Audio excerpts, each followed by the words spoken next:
Hello, good morning students. I am Dr. Sunita Tandon from RR College Alwar. Today I am going to deliver the lecture number 4 of Environmental Chemistry of Unit 3. In the last three lectures we have studied about role of ozone, how ozone is formed and how ozone is depleted. Now I will let you know the role of meteorology or winds in ozone depletion. Atmospheric scientists from the Federal Republic of Germany, France and US set up the research campaign called the Chemistry of Ozone in the Polar Stratosphere to shed light on the complex processes responsible for the destruction and regeneration of ozone layer. They reported that the polar whirlwinds play a central role in the depletion of ozone. The atmospheric polar vortex acts like self-contained chemical reactor in which complex reactions occur. Inside the reactor, stratospheric clouds form because of very low temperature in absence of light. These clouds are of two types. First, the polar stratospheric clouds, or we can call them PSCs, are formed at 193 K and consist of about 1 micrometer diameter particle of nitric acid and water in the ratio of 1:3.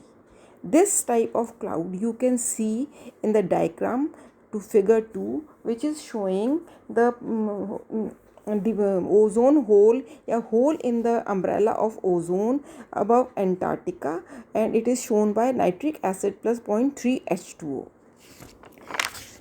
The polar atmospheric clouds of second type, the polar atmospheric clouds of second type are formed at 187 degree up to pure particles of water ice up to 10 micrometer in size. There is only the difference of temperature in which the two PSCs are formed. One is formed at 193 K and second is at 187 K. The polar whirlwinds do not exist for long in Arctic during the winter months. The Antarctic whirlwinds, because it forms above the continental land masses, is much more powerful, and in winter it is quite stable than in northern counterpart. The whirlwinds divert current of air rich in ozone that drift from tropical regions toward the pole. Arctic depletion is therefore less severe. When the ozone depletion begins in the ice season, that is at about temperature of minus 80 degrees centigrades, no newly formed gas can get in to replenish it. In this way, a hole opens up in the ozone umbrella above the Antarctic. At the North Pole, the wind will above the polar sea, thereby mixing air currents rich in ozone with other air currents containing little ozone. This hampers the ozone depletion so that no real hole occurs as it does at the South Pole. Next, we will study the cause of formation of hole, gaseous pollutants and ozone hole formation. The accumulated gases, reservoir of chlorine and nitrogen containing species like HCl, HOCl and chlorine nitrate are also present in the vortex. During winter, these species take part in heterogeneous reaction on the surface of polar atmospheric clouds PSCs and release chlorine and HOCl. HCl combines with ClO in PSC and form chlorine and nitric acid. The second reaction, Water reacts with ClO-NO2 in PSCs and form HOCl and nitric acid. The relatively stable situation remains until after the onset of sunlight. At that time, solar radiations provide energy for the photolysis of chlorine and HOCl to produce chlorine free radicals. Therefore, chlorine molecule absorbs one quantum of radiation and is converted into chlorine free radicals, two chlorine free radicals. HOCl absorbs one quantum of radiation and form chlorine free radical and OH free radical. The chlorine radicals so formed are thus available for ozone depletion by catalytic cycle. This cycle is such that two chlorine free radicals reacts with two ozone to form two ClO free radicals plus two oxygen molecules. ClO free radicals form two free radicals of ClO combined to form ClO-OCl. ClO-OCl in the third reaction absorb one quantum of radiation and is converted into ClO plus Cl free radical. Then Cl free radical gives Cl free radical and ozone. And if we add all these reactions, we come to a conclusion that two ozone molecules absorb one quantum of radiation and ultimately convert into three oxygen molecules. Depletion of ozone occurs until the air temperature rises, causing the vortex to break up the PSCs to disappear. This occurs in the mid-late spring when Cl free radical tied up as HCl and chlorine nitrate.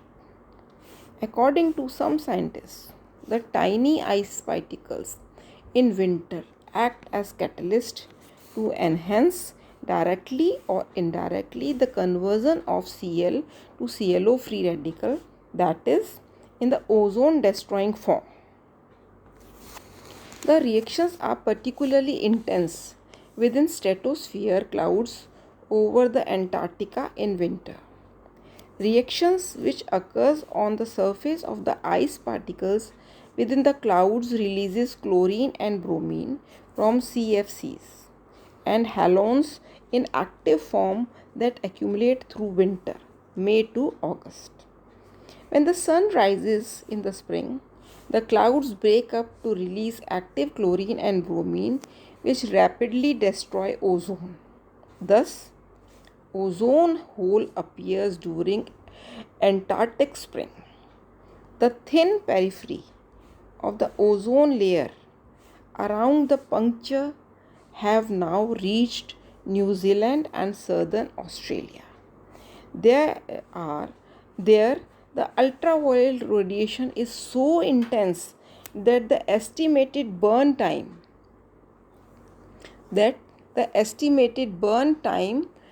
usually 15 minutes, that is the length of time one can remain out in the sun without protection before getting burned, is broadcast after the news bulletin. In the Arctic atmosphere, stratospheric sulfate aerosol is usually present in higher concentration. It acts as a catalyst for the removal of N2O5 by forming nitric acid. So, N2O5 combines with water in form of aerosol, sulfate, SO4 is present, sulfate aerosol, and it is converted into 2-nitric acid. Thus, NOx species are removed from the polar stratosphere, hence eliminating one of the species which is associated with holding cycle that tie up ClO free radicals. ClO free radicals combine with NO2 free radical and catalyst M and form ClO-NO2 plus M. Higher concentrations of reactive chlorine species are present, leading to rapid ozone depletion. However, the depletion of ozone layer is the result of complicated series of natural and man-made factors. This is all about the ozone depletion. In the next chapter, lecture 5th, tomorrow, we will study about the current status report of the ozone layer. Thanks, students.